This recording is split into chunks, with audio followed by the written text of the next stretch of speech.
สวัสดีครับมื้อนี้หมารวยพามาตามแนวทางของช่างคมนะครับในงวดก่อนเพิ่นมีโชค8778นะครับงวดนี้เพิ่นฝันดีพี่น้อง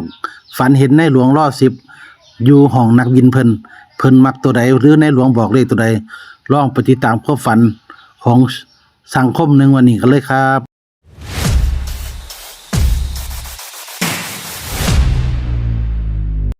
โทรมาบอกแม่นาเทียมันนาเทียนาเทียดวงดีเนาะงวดที่แล้วก็ฝันดีแต่ว่าแฮงบ่ได้โทรไปบอก เอาเขาวางมาก่อน เขาฝันว่าเขาเจ้ามาเทป่าเส้นหน้าห้องนี่มันรถเขาอยู่ดาวห้องหมายเลขที่แบน878ข้อยก็นำได้78ข้อยว่า87มันออกดู เล่นได้หน่อย 87 วะ มันออกเนาะฮะ เล่นได้หน่อยวะ บ่กลับเพราะว่าออกดูก็นำได้78ไอ้ดินนึงลอตเตอรี่โอ้พอเลขออกมาโอ้ยออกแต่ตัวเก่าโดนซั่นเนาะ เจ้าก็เป็นบ้า เราก็นับครับเลขหันครับเลขถือทุกงวด โอ้ยได้กันโทษมาบอกได้ไหมแต่ว่าถือสุงวัดวันน่ะ โอ้ยอันมันก็อย่ามันบ่แม่นนี่มันมาเขาฝันมาเขาเจ้ามาเทป่าลงหน้าของป่าเขาเจ้ามาเทลงหน้าของไว้จังซี่มันน่ะมาเลขที่เป็นแล้วมัน878ก็จะเอา78เรียนเลยจะ8787มาเรียนเลย มันเอา2แค่แล้วก็เลยว่าโอ้มันบ่มาอีกแท้มันต้องมา78ซั่นเนาะในคอมพิวเตอร์ผม สังเกตเด้อเลขปีนี้มีแต่เลขเก่าเด้อ50ก็ออกดูนว่า50ก็ออกดู90ก็ออกดูนว่า15ก็ออกดู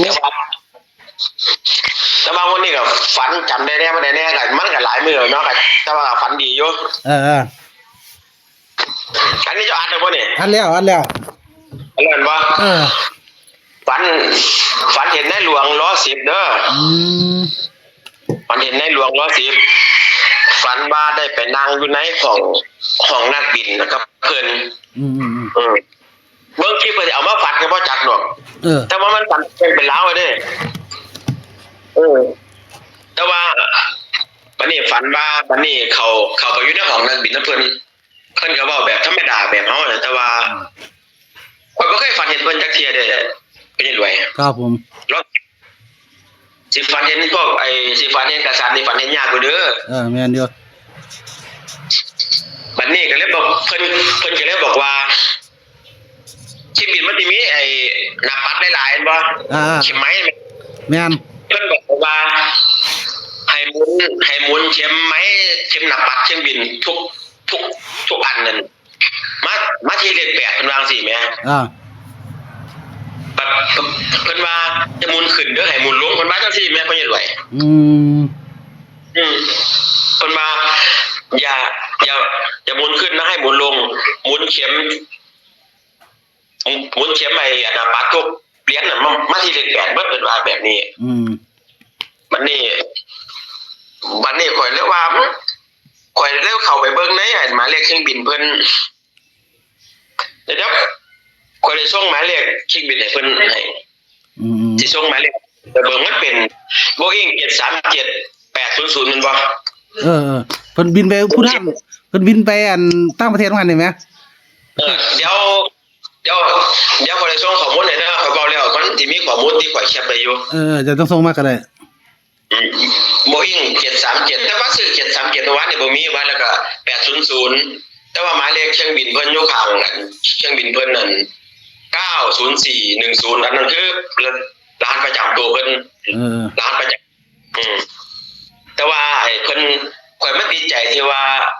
ให้หมุนเข็มเรียนให้หมุนเข็ม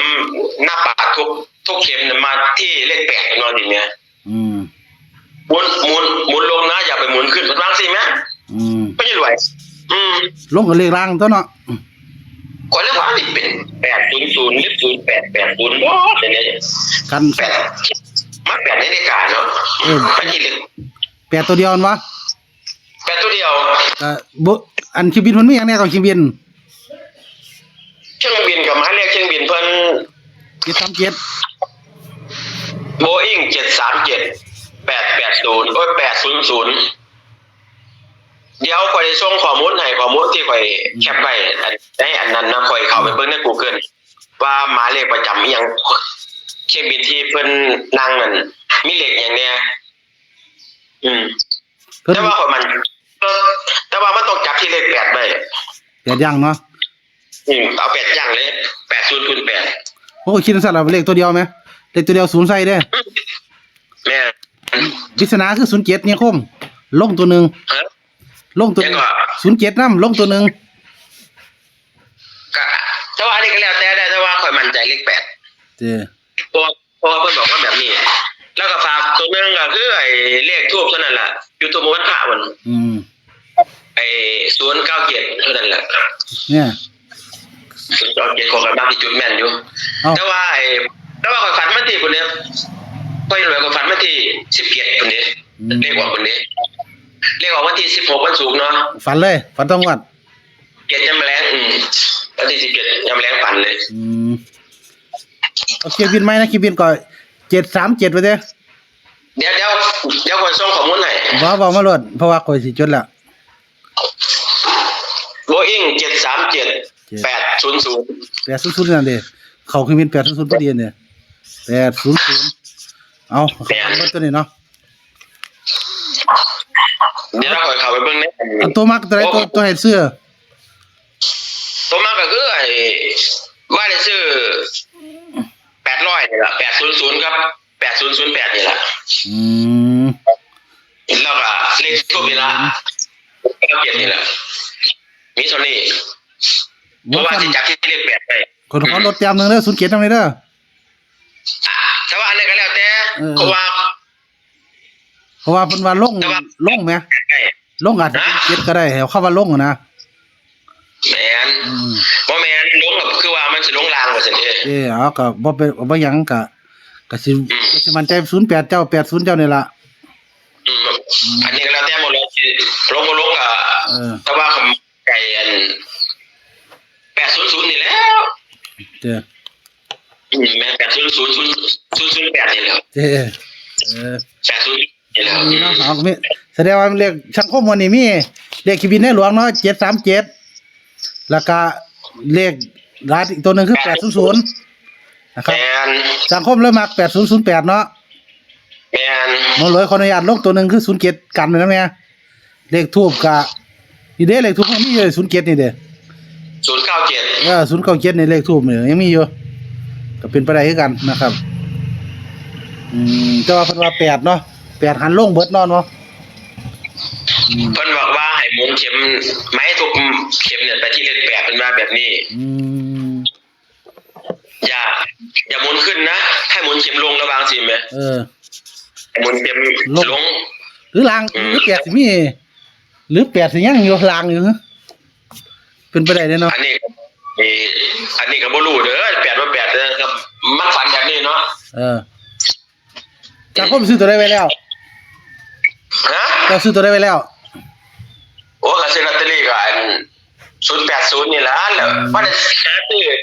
800บ่มีแม่แปลกมากเลยเลขงามแต่ว่าบ่มีแล้วก็0นี่ล่ะนี่คือบินในหลวงเนาะแม่นฝันว่าได้ไปอยู่ห้องน้ำเพิ่นนะไปอยู่ห้องกันคนขับนึงครับผมเพิ่นก็บอกไปให้ไปหมุนเข็มไม้ทุกเข็มน่ะมาที่เลข8เด้อตัวแบบนี้กว้างว่าที่เราเรียกว่าเขาไม่ได้บอกหรอกว่าฝันในญี่ปุ่นจะไหนไปออกไปแปลกนี่โอ้ยฝันแบบว่าขึ้นฮอดมารวยเนาะ FC ก็ขึ้นฮอดอยู่โอ้มันบ่ค่อยมีเวลาคิดทำนั่นน่ะขายของบ่อยู่รวยเอ้ยขายชีวิตละขายของละก็เลยบ่มีเวลาเนาะโอเคเดี๋ยวคนจะส่งอันนั้นให้เบิ่งเด้อส่งที่ข่อยไปแคปไว้ให้เบิ่งหมายเลขเครื่องบินเพิ่นแคปส่งมาในFC เบิ่งนำโอ้โอเคเนาะครับมันทุกคนเด้อโซกมันทุกคนครับขอบคุณครับรวยขอบคุณแทนทุกคนเด้อนะครับที่สังคมคิดฮอด FC เนาะขอบคุณหลายๆนะครับสวัสดีครับ